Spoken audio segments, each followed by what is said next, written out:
1990년 이라크의 후세인이 쿠웨이트를 기습 침공하면서 걸프 전쟁이 발발한다. 하지만 이슬람 성지인 사우디에 미군이 들어오자 오사마 빈 라덴은 테러를 결심하게 된다. 이후 오사마 빈 라덴은 여러 차례 폭탄 테러를 감행하면서 미국과의 대립각을 세우게 되는데, 오사마 빈 라덴이 미국 본토 테러를 저지른 과정과 그를 단죄하기 위해 미국이 펼친 특수작전은 무엇인가? 뉴스멘터리 전쟁과 사람에서는 미국이 10년에 걸쳐 복수를 이룬 넵튠 스피어 작전에 대해 자세히 알아본다. 전쟁 없는 세상을 꿈꾸기 위해 전쟁을 연구합니다. 안녕하세요. 뉴스멘터리 전쟁과 사람 허준입니다. 안녕하세요. 강민채입니다. 지난 6월 27일이었죠. 우크라이나 중부 쇼핑몰에 러시아 미사일 공격이 가해졌습니다. 쇼핑몰 안에는 무려 1000여 명의 우크라이나 민간인들이 있었는데요. 쇼핑몰이 화염에 휩싸이는 충격적인 모습이 연출이 됐습니다. 그리고 7월에도 우크라이나 이 남부의 항구 도시 아파트와 리조트에 이 러시아 미사일이 떨어지는 장면이 포착이 됐습니다. 정말 안타까운 상황이 계속 이어지고 있네요. 네, 우크라이나 도시와 마을을 겨냥한 이 무차별 테러가 이어지면서 우크라이나 젤렌스키 대통령은 의도적인 테러라며 분노했는데요. 이렇게 민간인을 향한 테러 중 21세기 최악의 사건으로 꼽히는 테러가 바로 9.11 테러 사건입니다. 오늘은 그 당시 테러를 주도한 오사마 빈 라덴과 또 그를 잡기 위해 특수작전을 시행했던 이야기를 나눠보려고 합니다. 먼저 박현두 교수님, 태상훈 기자님 모셔보겠습니다. 안녕하세요. 네, 안녕하십니까. 안녕하세요.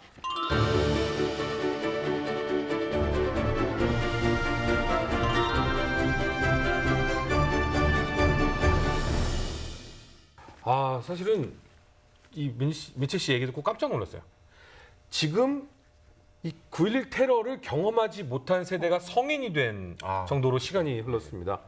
21년 전 초가을이었죠. 미국, 그것도 항공기 테러 사건이 발생을 했는데요. 이 미국 폭발 테러 사건, 정확한 명칭으로는 9.11 테러 사건이라고 저희가 명칭을 정했었죠. 예. 2001년 9월 11일 날 벌어진 사건이기 때문에 9.11 테러라고 우리가 보통 칭합니다.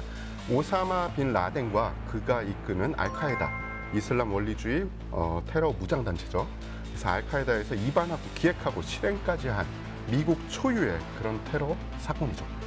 물론 미국 본토가 공격을 그전에 당한 적이 없느냐? 아닙니다. 당한 적은 있지만 이 정도의 테러는 유사일의 처음이었죠. 알카에다, 오사마 빈 라덴이 지목이 됐었는데, 오사마 빈 라덴, 그때 당시에 어떤 인물인지 잘 몰라서요. 네, 이름부터 좀 풀어볼까요? 오사마가 이제 우사마거든요. 우사마가 아랍어로 사자라는 뜻입니다. 그러니까 빈은 누구의 아들이고요. 그러니까 라덴은 이제 라덴의 아들이라는 뜻인데, 사실은 라덴은 아버지는 아니고요.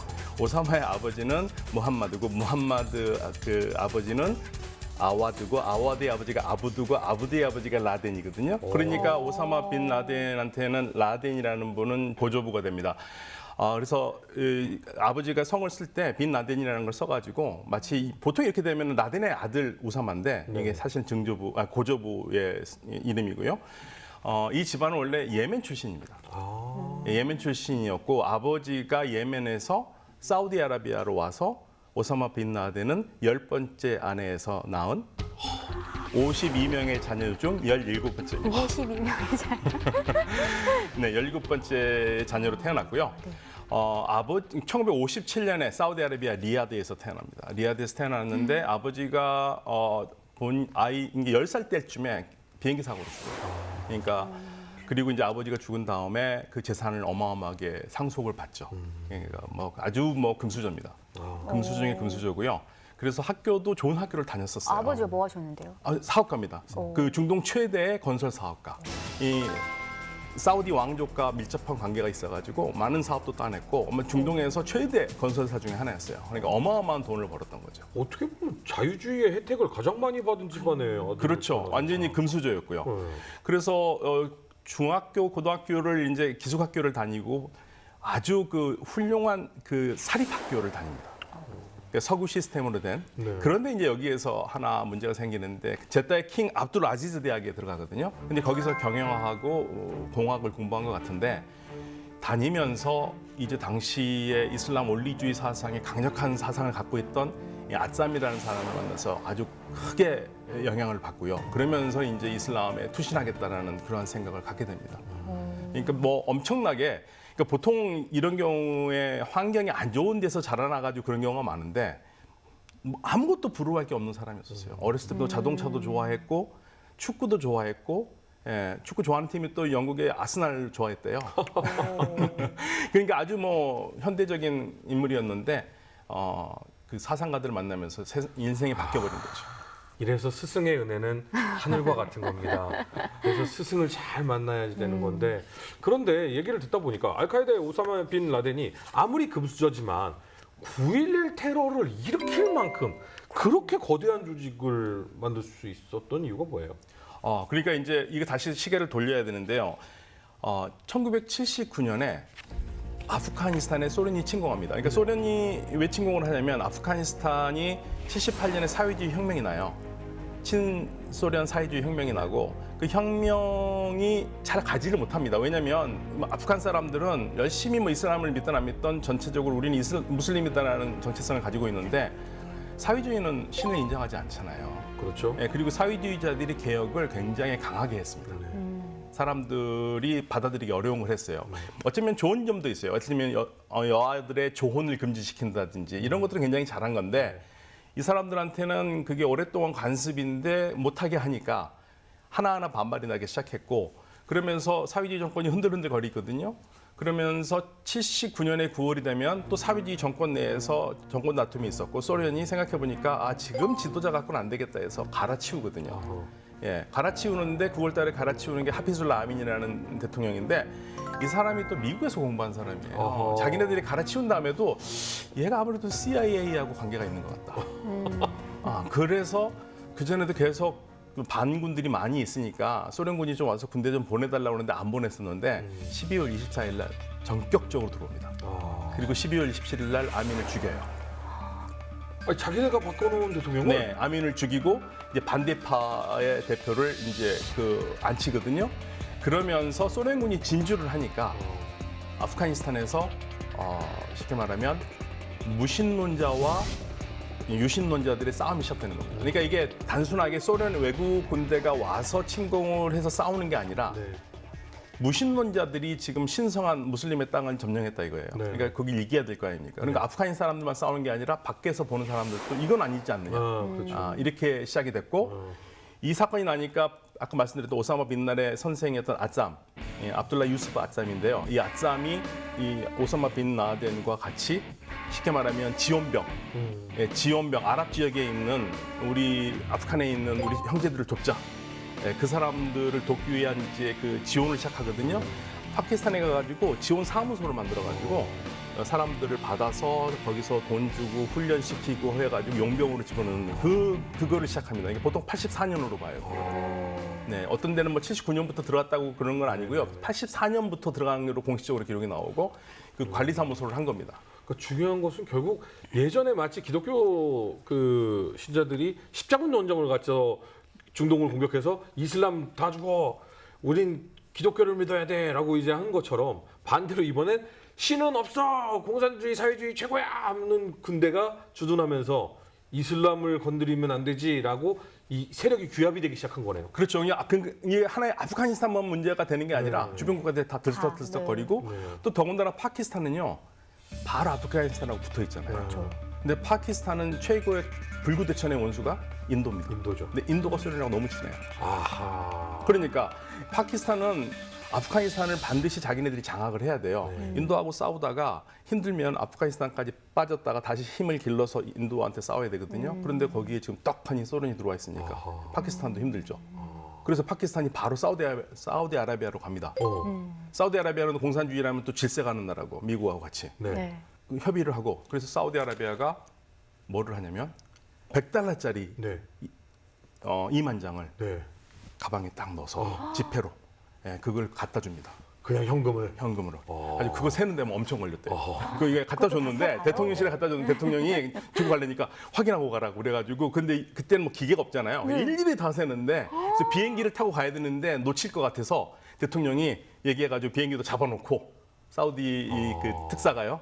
그 정도로 그 돈을 다 지급을 했어요. 왜냐면 그러면 지금 말하면 온라인으로 송금하면 되지 않느냐? 네. 하면 되죠. 네. 근데 소련한테 걸리잖아요. 걸리니까. 공식적으로 현금으로. 사우디가 지원했다라고 네. 들으니까. 그래서 그 작전으로 미국과 사우디가 돈을 보내서 그 돈을 파키스탄 정보국이 받아서 파키스탄 정보국은 아프간에 있는 전사들한테 지원을 한 거죠. 그러니까 종교를 믿지 않는 사회주의가 아프가니스탄에 들어가면서 이슬람이 규합을 했는데 네. 이슬람이 규합이 되면서 이 이슬람을 자유민주주의 진영에서 돕기 시작하면서 네. 이념과 종교가 다 섞인 그렇죠. 전쟁이 뭐 되기 시작한 자유민주주의를 퍼뜨리기보다는 공산주의를 막아야 된다는 네네네. 그 신념 하나예요. 근데 뭐 돈이 있어야지 싸울 거 아닙니까? 네. 그러니까 그거를 미국이나 사우디가 끼어들면 이게 미국과 소련의 싸움이 되니까 항상 강대국끼리 안 싸우잖아요. 나의 그 쉽게 말하면 나의 그 대표를 보내가지고 싸우게 하지 않습니까? 네네. 대리전. 예, 그런 것처럼 파키스탄 그 대리전을 한 거예요. 그러면 이때 사우디와 미국의 돈이 오사마 빈 라덴 쪽으로 흘러 들어간 거네요? 그런데 이제 거기에 대해서는 약간 이론이 있는데요. 오사마 빈 라덴이 그 돈을 받지 않았을 것이라고 보는 겁니다. 네. 예, 거기 그걸 좀 명확하게 밝힐 수 있는 증거는 없고 네. 많은 그 뭐 이렇게 취재했던 기자들 얘기 들어오면 그렇게 가진 않았고 뭐 그 단순히 뭐 미국이 우리는 오사마 빈 라덴과 상관이 없다 하기 위해서 하는 말은 아니고 오사마 빈 라덴은 자기 돈이 많이 있었고요. 네. 그리고 당시에 이 아랍 지역이나 이쪽 지역에서 아프간 전사를 돕자 전화 한마디만 하면 2만 불, 3만 불씩 그냥 들어왔대요. 그러니까 돈이 걱정할 게 없었답니다. 그러니까. 그럼 이슬람의 자본과 자유진영의 자본이 전부 다 흘러 들어간 이 아프가니스탄에서 오사마 빈 라덴은 어떻게 세력을 규합하나요? 그러니까 오사마 빈 라덴은 사실은 싸운 거는 없는 것 같아요. 그러니까 지원만 하고 그리고 뭐 지어주고 이런 것들을 했고요. 그런데 이제 전쟁은 열심히 뭐 반대쪽에서 돈이 들어오고 싸우게 되니까 당연히 이제 소련도 힘들게 되죠. 85년부터는 전황이 이제 뒤집히기 시작하거든요. 이제 소련도 이거 뭐 될 전쟁 아니다. 사실은 소련이 들어갔을 때 군 정보통에서는 이거 하지 말자고 그랬어요. 이거 답이 없는 전쟁이다. 그런데 이 결정한 거는 KGB의 정보만 믿고 정치국의 소수가 결정한 거거든요. 그러니까 들어가 놓으니까 이길 줄 알았는데 뭐 이길 수도 없는 거고 그래서 이 소련도 이제 슬슬 빼려고 시작하고 있고 결국 이제 88년부터 빼고 89년에 완전히 빼거든요. 이게 이제 소련이 빠져나가는 시점에서 88년에 이제 오사마 빈 라덴이 이렇게 끝나면 안 되겠다. 이렇게 모인 사람들이 있으니까 자기가 리스트를 다 가지고 있잖아요. 그걸로 해서 그래서 알카이다를 만든 겁니다. 이게 알카이다라는 게 알카이다tul 아스카리야, 그래가 아스카리 그러거든요. 그러면 군사 기지. 네, 이게 알카이다라는 게 기지라는 뜻이에요. 네. 그래서 이제 우리는 뭐 한국 표기법에서 카이다라고 그러는데 그래서 알카이다를 만듭니다 거기. 몇 명이나. 그때는 자기 갖고 있는 리스트를 많으니까 상당히 많이 있었던 것 같아요. 자기 쪽에서 뭐 받아들였던 사람들, 그러니까 쉽게 말하면 점점이 싸워있던 사람들 하나를 묶어놓은 거죠. 이념을 갖고 있던 사람들을. 근데 이 사람들이 그때 싸운 건 아니에요. 네. 이제 거기서 싸울 일이 거의 없어졌어요. 네. 그런 이제 훈리를 도모하는 거죠. 그 이왕 모였으니 네.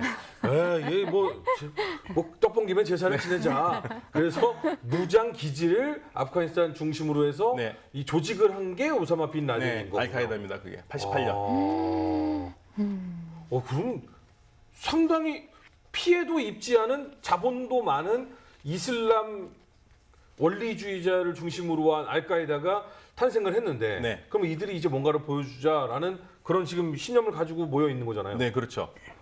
그러면 이제 이거를 어떻게 쓰기 시작하나요, 오사마 빈 라덴은? 결정적인 사건이 납니다. 90년도에, 그러니까 89년에 전쟁은 끝났지 않습니까? 아프가니스탄 전쟁은 끝나요. 네.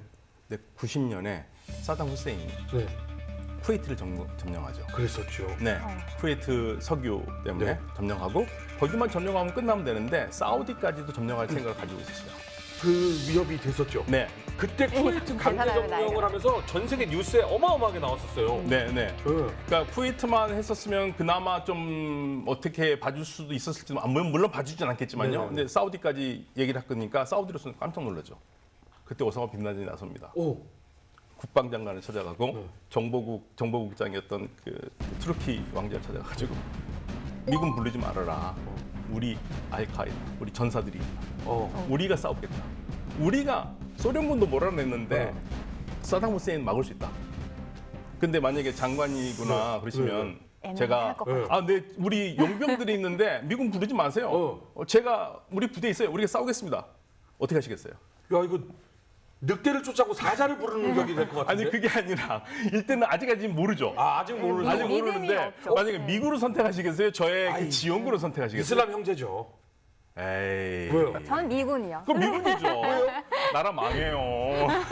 아직 모른다면서요? 아니 그런데 정규군 싸움이 잘 된 사람들과 네. 거기서 게릴라전 한 사람들하고 나라를 사우디를 누구가 그 맞아, 저기 시커먼 이라크의 사람이 현대군을 와가지고. 어떻게 막아요? 게다가 그래서? 당시에 이라크군은 중동에서 가장 강군 중에 하나였습니다. 그리고 뭐 기갑 병력도 있고 공중 우세도 있는 그런 정규군을 상대로 용병이 내가 사병이 잘 훈련된 용병들이 있어. 아프간에서 우리 전사들이 소련군하고 싸웠던 그런 전사들이요. 우리에겐 AK가 있어. 전 못 믿죠. AK로 전투기를 어떻게 막습니까? 근데 한 가지 여기서 조금 이해가 안 가는 게 있어서 네, 이라크가 네, 쿠웨이트를 공격했죠. 네. 사우디를 오사마 빈 라덴이 찾아갔죠. 다 이슬람이잖아요. 그렇죠. 근데 왜 오사마 빈 라덴은 사우디를 도와주려고 해요? 사우디 사람이잖아요, 오사마 빈 라덴은. 그러니까 전쟁 끝나고 89년 전쟁 끝나고 사우디로 갔어요. 아. 네. 그래서 이제 그 제안을 한 겁니다. 그 사우디에서 미군을 부르려고 그러니까 왜 위신성한 땅에 미군을 들어오냐 이거죠. 예언자의 겨우 땅에. 소련이 나갔는데 예. 왜 미국 그리고 거냐? 왜 우리 이 신성한 예언자의 나라 아. 그리고 성지가 있는 이 메카와 메디나가 있는 우리 사우디아라비아의 이교도 그것도 이 미군을 부르냐 이거죠. 근데 사우디는 미군을 불렀군요. 당연하죠. 그때 이 뭐라고 쓰냐면요. 최근에 그 회고록에서 그 투르키 왕자가 자기한테 근데 말도 안 되는 소리야 이거예요. 그리고 싸워서 많이 이겼다는데 자기가 조사한 결과는 오사마 빈 라덴의 그 용병들이 딱히 한 게 없다 이거예요. 아프가니스탄에서. 근데 오. 그걸 어떻게 믿고 그걸 하냐 이거죠. 정상적인 국가에서. 네네. 그래서 거부를 했다 이겁니다. 이제 그때부터 당신풍. 아. 이거 우리나라 이거 이상한 나라다. 이거 제대로 된 이슬람이 아니다. 그러면서 오사마 빈 라덴이 그 다음부터 어떻게 되냐면요. 사우디를 무너뜨리기 위한 생각을 해요. 그거를 보통 저희가 그냥 요즘에 SNS나 인터넷에선 흑화됐다라고 네. 표현하죠. 아 그렇군요. 그게 그 말이군요. 네. 네, 흑화됐어요. 아. 그러면서 이제 사우디도 이제 머리가 아프죠. 네. 그럼 이제 본격적인 행동에 나서기 시작하나요? 그렇죠. 그러니까 이제 이미 사우디에서는 쫓겨났고 그리고 사우디가 이제 그 소위 말해서 93년에 그 선언 제1선언을 하거든요. 네. 수단에 가가지고요. 네네. 수단이 또 이슬람 원리주의자 그룹을 만들어서 정권을 만들다 보니까 아프간에서 친해져가지고 수단에 가서 자리를 잡거든요. 오사마 빈 라덴. 네. 네네. 그러니까 사우디에서 가만둘 수 없지 않습니까? 네. 그러니까 이제 국민권 박탈. 어. 집안에서 사우디에 있는 자기 집안에서 오사마 빈 라덴 우리 집안 사람 아니다라고 공개적으로 천명을 하고 아. 예, 사우디 정부도 그 다음에 시민권 박탈 호적에서 팠군요. 예, 파버렸습니다. 네. 예, 그러면서 이제 시작하는 거예요. 아. 그리고 오사마 빈 라덴이 이 알카에다가 사우디의 테러를 시작하죠. 테러를 시작을 해요. 네, 95년에 첫 테러. 어. 네, 사우디아라비아를 대해서. 그러니까 사우디아라비아에 있던 미군들이 사우디 군인들을 훈련시키고 있었거든요. 거기를 탄으로 해가지고 많은 사람들이 죽어요. 이미 오사마 빈 라덴은 활동을 사우디를 공격하는 활동을 하고 있었으니까 한마디로 미국 입장에서는 이미 적으로 낙인 찍혀 있는 그렇죠. 그래서 테러 양쪽에 분야였네요. 다. 네, 아. 미국과 사우디에. 그 상황에서 계속 테러를 했고 이제 이 인물이 하는 걸 알고 있고 수단에 있는 거 아는데 어떻게 가만두겠습니까? 그렇죠. 그러니까 이제 수단 정부한테 야 빨리 내놔라. 어. 그러니까 자기도 있기가 힘들잖아요. 네. 그러니까 이제 아프가니스탄으로 간 거죠. 아프간으로 간 거군요. 네, 96년에 아프가니스탄으로 갑니다. 근데 공식적으로 자기는 천명한 것이 사우디를 몰락시키겠다였는데 네. 왜 미국으로 눈을 돌려요? 알카에다가 생각을 해보니까 네. 사우디를 무너뜨리는 가장 효과적인 방법은 미국을 떨어뜨리면 되는 거죠. 그러니까 이게 전법 문제예요. 사우디를 무너뜨려야 되는데 사우디를 무너뜨리면 사우디를 공격할 것이냐? 아니다. 사우디를 무너뜨리려면은 사우디가 제일 말을 잘 듣는 미국을 건드려야 돼요. 뒤에 형을 친다. 그렇죠. 그러니까 뭐 그거를 오사마 빈 라덴의 표현에 따르면 뱀의 대가리를 친다. 그러니까 뱀을 죽이는데 뱀의 몸통을 치느냐, 뱀의 머리를 치느냐, 대가리를 치는데 미국이 뱀의 대가리인 거예요. 그러니까 사우디는 몸통이고 대가리 치면은 몸통 죽는다 이거죠. 그렇죠. 네. 1979년 소련이 아프가니스탄을 침공하자 오사마 빈 라덴은 막강한 자금력으로 아랍 의용군을 지원한다. 이후 오사마 빈 라덴은 이슬람 원리주의자를 모아 알카에다를 설립한다. 1990년 이라크의 사담 후세인이 쿠웨이트를 침략하자 사우디 정부는 이슬람 공동체를 지키기 위해 미군의 주둔을 허용한다. 오사마 빈 라덴은 사우디 정부를 비판하고 사우디를 지원하는 미국에 대한 테러를 진행한다. 대가리 크기가 한 100m 되는데 1cm짜리 칼로 치겠다고 지금 덤비는 그런 상황이 아닐까 싶은데 이 1cm짜리 칼이 진짜 무서운 게 항공기가 된 거잖아요. 그렇죠. 예. 테러범들은 9.11 테러 당시에 4대의 항공기를 공중 납치를 해서 그 4대를 이제 이용을 해서 뉴욕에 있는 목표물 그리고 워싱턴 DC에 있는 목표물을 공격하려고 합니다. 그중 3대는 성공했고요. 1대는 실패를 하게 됩니다.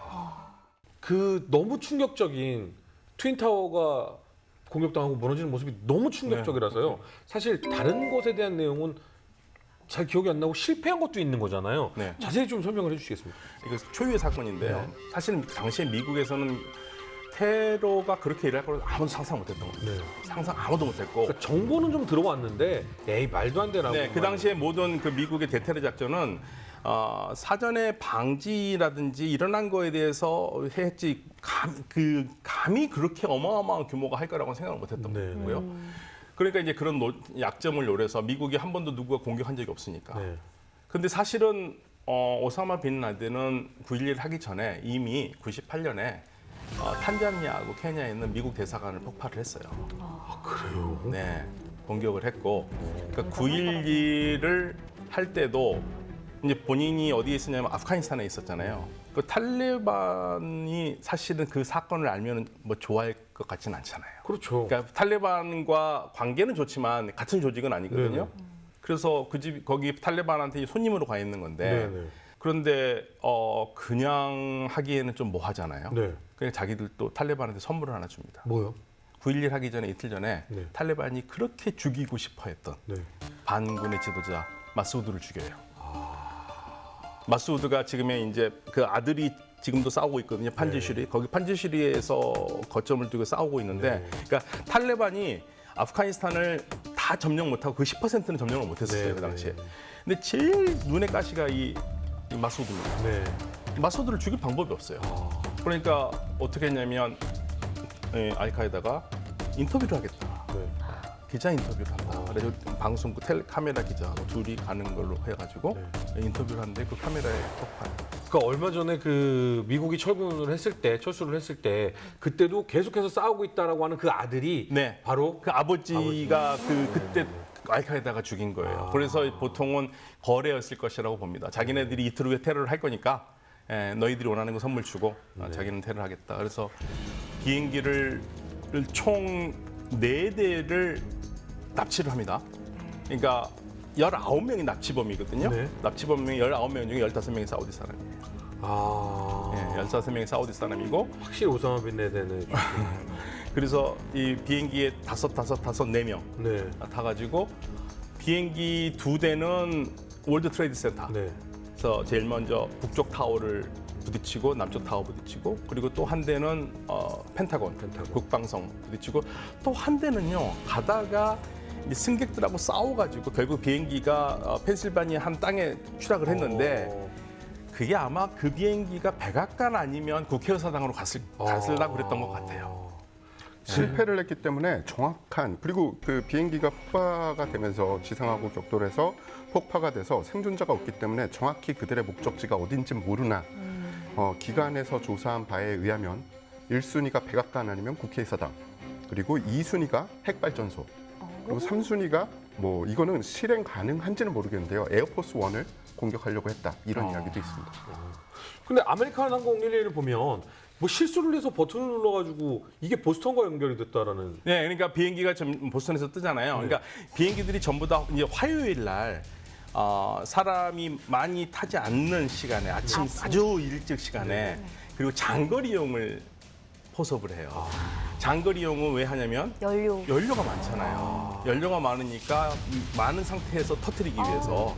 그런데 이제 제일 처음에 비행기를 납치를 했는데 기내 방송을 하려고 네. 승객들한테 알리려고 버튼을 눌렀는데 그게 쉽게 말하면 관제탑하고 연결되는 버튼이었던 거예요. 너희들은 납치됐다. 너희들은 납치됐다. 이걸 하려고 했는데 이걸 관제탑에 저는 이 비행기는 납치됐다라고. 영어가 안 됐나 봐요. 예, 아니 거기다 아니요 그 아마 버튼을 잘못 눌렀던 것 같아요 영어보다도. 그 눌렀는데 이제 그건 자기는 그게 그렇게 한다고 몰랐던 거죠. 그런데 이제 관제탑에서는 그 소식을 이게 거기서 말하고 있는 게 들렸던 거예요. 난리 났네요. 네. 그래서 이제 이 뭔가 이상하구나. 네. 그래서 공군 쪽에도 연락해가지고 비행기 따라붙고 했지만 뭐 늦었죠. 그리고 나서 요 비행기가 네. 이 관제탑에 총신을 했던 이 비행기가 월트레이드 센터 네, 북쪽을 때립니다.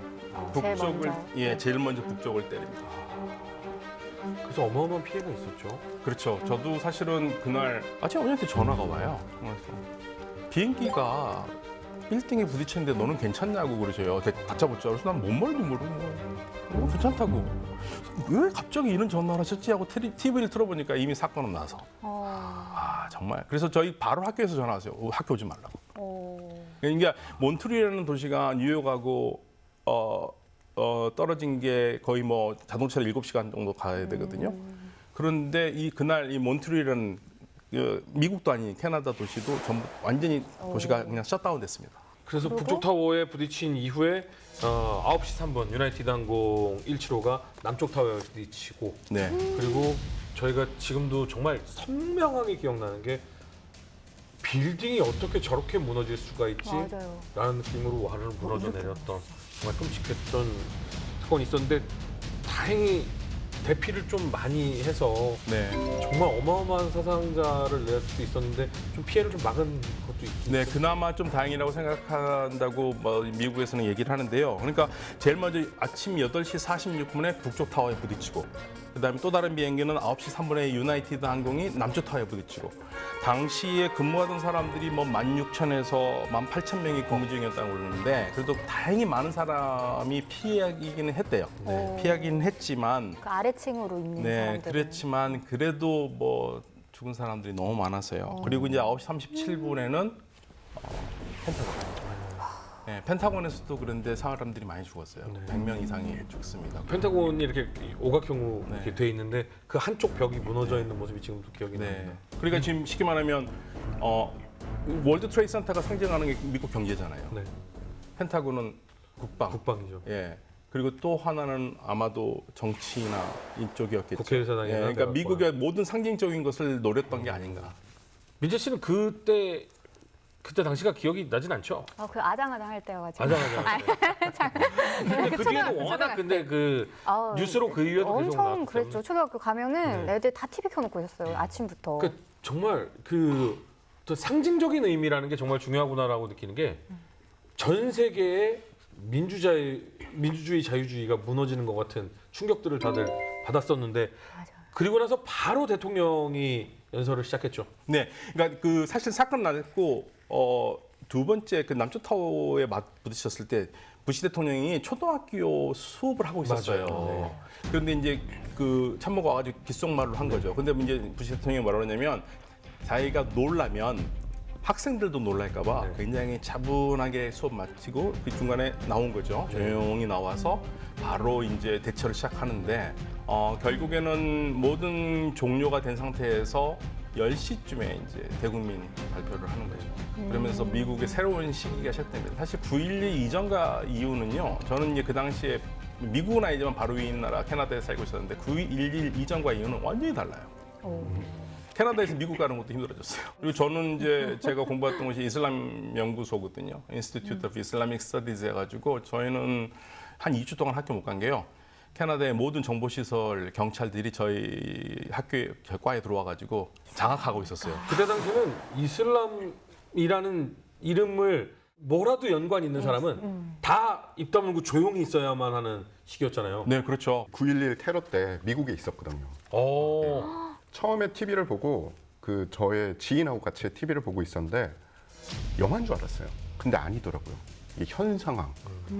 그때 제가 기억하기로는 미국이 전쟁을 하는 그런 와중에도 미국의 항공기를 언제나 열어놔요. 그런데 9.11 테러 그 당일은 모든 걸 셧다운시켰어요. 그러니까 모든 항공편을 취소시키고 하늘에 떠 있는 모든 기체는 다 돌려보냈어요. 공군기를 제외하고. 그러니까 작전을 수행하는 기체를 제외하고 미국의 영공이 완전히 묶인 게 9.11 그날. 예, 그날. 그리고 뭐 그때 비행 금지 시켜놓고 뜨는 비행기들은 무조건 쏴버리라. 네, 그런 얘기가 나왔을 정도로. 아유, 근데 엑스레이 진검사도 하고 몸수색도 하잖아요. 이거 비행기 들어갈 때. 납치범도 어떻게 들어간 거예요? 그러니까 그 커터칼 같은 걸 갖고 들어갔는데요. 그 당시에는 그것도 사실은 그렇게 크게 문제가 되지 않았던 것 같아요. 보안 검사가 지금처럼. 그러니까 지금 우리가 받는 모든 보안 검사의 까다로움이 9.11 이후라고 봐야겠죠. 아. 네. 그뿐만 아니라 이 테러범들, 그러니까 19명의 테러범들이 그냥 야, 우리 몇 월 며칠 날 하자. 그리고 예행 연습 없이 한 게 아니라 비행기를 일단 조종을 하려면 비행하는 법을 외워야 되잖아요. 그래서 뭐 플라이트 시뮬레이션 게임으로 비행을 공부한 사람들도 있고 실제로 비행 학교에 가서 경비행기지만 그래도 나는 거는 비슷하거든요. 그리고 이 사람들이 어디에 정밀하게 착륙시키는 거를 하려는 게 아니잖아요. 굉장히 큰 구조물에 비행기를 격돌시킬 거니까 그런 기본적인 훈련을 싹 다 하고 간 거죠. 게다가 미국 공항을 자주 왔다 갔다 하면서 이 사람들이 미국 공항이 어떤 보안 시스템을 가지고 있고 승객들을 어떤 식으로 필터링을 하는지를 사전에 꼼꼼히 연구를 한 겁니다. 당시에는 캡스-1이라는 그런 그 승객 보조 인식 장치 같은 게 있어요. 네. 즉 승객들이 언제 표를 어떻게 어떤 자금으로 샀는지를 알게 돼요. 그래서 9.11 전에 어떤 이야기가 있었냐면요. 만약에 공항에서 그러니까 2차 검색을 당하지 않으려면 법인카드 중에 A사 카드로 사라, 비행기표를. 그러니까 하루 전날 사지 마라. 하루 전날 현금으로 사잖아요. 100% 2차 검색을 당하겠습니다. 그러니까 어떤 식으로 언제 비행기표를 샀는지를 굉장히 중요하게 생각을 하는 거죠. 근데 캡스-1에는 아주 근본적인 문제가 있어요. 사법기관의 요 주의 인물 리스트랑 연결이 안 돼 있었어요. 그래서 19명 중에 일부는 사실 캡스-1 시스템에 걸려서 2차 보안 검사를 받게 됩니다. 네. 하지만 다 풀려났어요. 왜 풀려나요? 네, 왜냐하면은 그냥 랜덤이에요.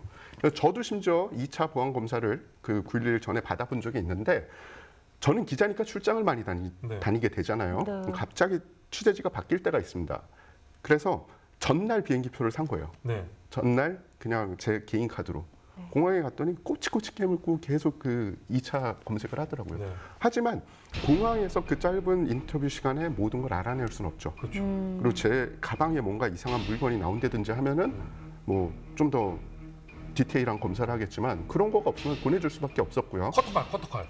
커터칼이 나와도 그때는 커터칼이 나왔으니까 너는 테러범이야 이게 아니라 그때 당시에는 어느 정도 길이의 칼은 그냥 그래요? 넘어갔고요. 지금은 어휴. 뾰족한 종류, 칼 종류 절대 뭐든지 X 딱 써가지고 그 공항 검색대에서 다 뺐잖아요. 손톱깎이도 안 되더라고요. 그러니까요. 저 앞머리 자르는 것도. 그랬죠. 그래서 그 뒤에 이제 9.11 테러 뒤에 안 되겠다. 공항의 보안 시스템들을 좀 점검하자. 안 그러면 테러범들한테 계속 당할 테니까. 그래서 캡스2라는 그 아까 맹점이라고 했던 사법기관의 이 정보를 네. 연동시키는 시스템을 만들어서 몇 년 썼지만 또 이게 문제가 생겼습니다. 왜냐하면 개인정보보호법이 있잖아요. 네. 그러니까 개인의 정보를 공항에서 일하는 직원들이 다 본다는 게 좀 이상한 거예요. 게다가 캡스-1, 2는 정부 기관에서 운영하는 프로그램이 아니라 항공사에서 운영하는 프로그램이었어요. 그러니까 개인 회사가 정부 사법기관의 리스트와 정보를 보안 때문이라고 다 본다. 이게 좀 이상하잖아요. 그러네요. 그래서 이 국토국 소속인 TSA에서 새로운 시스템을 또 개발을 합니다. Secure Flight이라는 그런 새로운 프로그램을 시작했는데 만들어가지고 지금 운영을 하고 있고요. 그래도 개인정보 보호하겠다고 납치 비행기 테러를 묵과할 수는 없으니까 뭐 그런 부분은 어느 정도는 뭐 이해가 가는 부분도 있는데 그럼 그전에는 그게 가장 큰 사건이긴 했지만 뭐 하이잭 이래가지고 여러 번 영화도 나오고 막 했었잖아요. 그렇죠. 근데 이전에는 그럼 비행기 납치 시도가 없었어요? 있었죠. 비행기, 특히 여객기를 납치해서 어떤 조직이나 어떤 단체의 이 요구 조건을 정부를 대상으로 해가지고 관철시키려는 그런 전술은 굉장히 오래된 전술입니다. 사실 뭐 1970년도, 뭐 60년도에도 있었고요. 정치적인 이유 그리고 뭐 이념적인 이유로 비행기를 납치를 해서 승객들을 인질로 삼아서 우리가 원하는 뭐 지도자를 풀어달라, 혹은 우리의 메시지를 발표해달라, 아니면 우리가 타고서 어느 나라로 피신해서 우리의 안전을 보장해달라, 뭐 이런 거는 굉장히 많았습니다. 하지만 9.11 테러처럼 비행기를 이용해서, 그것도 계산을 다 잘해가지고 비행기에 항공유가 이 정도 실렸으니까 이 정도 되면은 화재가 일어나서 그 큰 빌딩을 완벽하게 무력화시킬 수 있고, 그것을 방송을 통해서 적대국 국민, 그러니까 미국 국민한테 생생히 보여줄 수 있는 정말 다중적인 테러를 할 수 있다는 건 9.11 테러가 처음이었어요. 물론 그 전에도 그런 시도가 있긴 있었습니다. 항공기를 납치를 해서 처음으로 터뜨린 거는 VC-10이라는 그런 항공기를, 일단은 테러범들이 납치를 해서 똑같아요. 정부랑 협상을 한 뒤에 뭔가 좀 결의를 보여줘야 되니까 그 안에 있는 승객은 다 대피시킨 상태에서 그 주기돼 있는 항공기를 폭파시킨 적은 한 번은 있어요. 네, 결국 이 오사마 빈 라덴이 미국 붕괴를 목표로 9.11 테러를 벌인 건데요. 그 미국은 이게 사상 처음으로 진짜 본토, 심장부를 딱 공격받은 거잖아요. 이 피해 상황이 어느 정도였어요? 예, 일단은 3천여 명의 사상자가 났고요. 그 배수 이상의 부상자가 났습니다. 그것뿐만 아니라 이제 이때 광경을 모든 미국인들이 보게 됐잖아요. 그 보는 것만으로도 PTSD가 걸린 사람들이 많고요. 거대한 빌딩이 파괴되면서 나오는 그런 위해 물질들로 인해서 그 주변에 사는 사람들 중에 원인을 알 수 없는 병 혹은 암에 걸려서 돌아가신 분들도 있어요. 그러니까 미국 사람들이 그런 공격도 처음 당해봤고, 그리고 그 공격을 당하면서 이게 남의 일이 아니라 심지어 뭐 캘리포니아에 살든 아니면 저기 떨어진 다른 주에 사는 사람도 우리도 저걸 당할 수 있다는 공포감이 이 미국에 전역적으로 쫙 퍼지게 됩니다. 게다가 이 학습 효과가 미국인들한테만 있었던 게 아니에요. 테러 단체들에서는 무릎을 쳤죠. 야, 저렇게 손쉬운 방법이 있는데 19명만 동원하면 되는구나. 그 19명의 테러범 중에 대장만 30살이 넘었고요. 33살이고 나머지는 다 20대 초반이에요. 그래, 저렇게 젊은 이들한테 원리주의를 심어주고 그리고 계속 세뇌를 시키면 저들이 바로 저런 훌륭한 공격을, 저런 테러를 할 수 있구나. 저비용 고효과가 이거구나 하는 학습 효과를 남겨주게 됩니다. 그래서 어렵게 테러가 아니라 이제는 쉽게 생각을 전환해서 테러를 할 수 있다라는 희망을 그들에게 주죠. 그 희망을 꺾어야만 하죠. 그런데 사실은 이 테러 이후에 전 미국인, 전 세계인이 분노를 했고 복수를 다짐을 했죠. 그러니까 미국에서는 이제 쉽게 말하면 테러와 전쟁을 시작한 거죠. 당연히 오사마 빈 라덴을 잡아야 될 테고, 오사마 빈 라덴이 범인이라는 것은 이미 밝혀졌고, 이제 오사마 빈 라덴이 있는 것도 알고 탈레반에게 내놔라. 오사마 빈 라덴을 내놔라 그랬거든요. 근데 당시에 탈레반이 판단을 잘못했어요. 그냥 내놨으면 탈레반 정권은 계속 갔을 겁니다. 그런데 안 내놓습니다. 그러니까 이유는 뭐냐면, 뭐 나중에 하는 얘기는 우리한테 온 손님인데 손님을 넘겨주는 것은 그건 치욕스러운 일이고 역사에 아주 나쁜 사람으로 남는다 이거죠. 몰라 오마르 그 탈레반 지도자가. 그래서 안 내줬다는 얘기가 있는데요. 그래서 안 내주니까 미국 어떻게 하겠습니까? 미국의 분노를 예상을 못했죠. 이제. 그렇죠. 이게 엄청난 분노입니다. 이거는. 그렇죠. 그러니까 미국은 이제 바로 안 내놓으면 우리가 너희 석기 시대로 만들겠다 그랬거든요. 르베이가 했던 말. 근데 이 석기 시대란 말 참 많이 써요. 뭐 이란도 사우디 너희들 우리한테 그러면 너네 유전을 다 없애서 석기 시대로 만들겠다. 뭐 이스라엘도 석기 시대로 만들겠다. 이런 말 많이 쓰거든요. 그 석기 시대로 만들겠다고 했는데도 뭐 안 내놓으니까 바로 10월 7일 날 아프가니스탄 공격에 들어가죠. 저는 이해가 안 가는 게, 이들도 분명 원리주의만 배우진 않았을 거잖아요. 산수도 배우고, 네? 국어도 배우고, 사회도 배우고 했을 거 아니에요. 아니 미국이 공격을 하면 그걸 막을 수 있다라고 생각해서 안 내. 그런데 탈레반이라든지 아프가니스탄에서는 자신들이 패배한 적이 없다고 생각을 해서 그럴 수도 있습니다. 워낙 험한 지역이기도 하고요. 게다가 미군이 직접적으로 개입해서 공격하기가 굉장히 애매한 지형이거든요. 그러니까 파키스탄이 그렇게 쉽게 길을 내줄 거라고 생각은 안 했을 거예요. 약간 탈레반은 그래도 파키스탄을 믿고 있었을 겁니다. 근데 파키스탄조차 이 미국의 기세에 꼬리를 내려요. 지금 미국은 그때 당시에 정확한 워딩은 이게 아니었겠지만 어떤 워딩으로 이야기를 했냐면 길을 내주던지 아니면 니네도 얻어맞던지 석기시대. 둘 중에 하나 생각해. 석기시대까지는 안 갔던 것 같아요. 파키스탄한테. 길을 내주던지 아니면 너네도 우리한테 얻어맞던지. 니네 나라가 길이 될 거야. 이렇게. 근데 그 바로 점령이 되죠? 파키스탄 내 근데 바로 점령은 못했어요. 꽤 걸려요. 오. 10월 7일 날 들어가는데 사실은 그 전쟁 종료 시점을 카불이 함락된 그러니까 탈레반이 근거지였던 카불이 함락된 게 12월 9일이거든요. 그러니까 그때까지 그러니까 2달 걸렸죠. 정도. 생각보다 많이 걸렸죠. 그 세계 최강대국 미국이 전쟁을 양쪽에서 동시에도 이길 수 있다는 미국이 탈레반 한 2달 걸렸으니까 전 뭐 우리가 보면은 좀 많이 걸리긴 하죠. 근데 문제는 오사마 빈 라덴을 못 잡았어요. 함락했는데 왜요? 어디 있는지를 몰라요. 도망갔구나. 파키스탄도 상당히 비협조적으로 나왔고요. 미군을 많이 투입해서 잡아야 되는데 이때 주로 현지에 있던 아프간 무장 세력을 주로 중심으로 했어요. 네. 그래서 미국이 나중에 한 게 미군을 좀 더 본격적으로 집어넣었어야 되지 않느냐. 그 상태에서 12월 17일 날 그 지역을 점령을 하는데 점령해서 알카에다 요원들을 꽤 많이 잡습니다. 그런데 이미 16일 날 하루 전에 말 타고 도망갔습니다. 파키스탄 쪽으로. 그리고 나서는 행적이 묘연해서 나중에 잡힐 때까지 거의 10년 동안을 못 잡은 거죠. 현대사에서 가장 충격적인 테러였던 9.11. 그런데요. 이 어마어마한 돈과 이 돈을 투입한 작전도 오사마 빈 라덴을 잡지 못했습니다. 과연 오사마 빈 라덴은 어디 있는 걸까요? 다음 이야기. 미국은 오사마 빈 라덴의 9.11 테러를 계기로 본격적인 테러와의 전쟁에 나선다. 하지만 오사마 빈 라덴은 미국의 추적을 따돌리며 10년에 걸친 세월 동안 은둔하게 되는데 미국이 오사마 빈 라덴을 찾아낸 배경과 그를 제거한 넵튠 스피어 작전 과정은 무엇인가? 10년에 걸친 복수 넵튠 스피어 작전 2부 많은 시청 바랍니다. 뉴전사를 시청해 주셔서 감사드립니다. 유익한 시간 되셨다면 구독과 좋아요 부탁드립니다.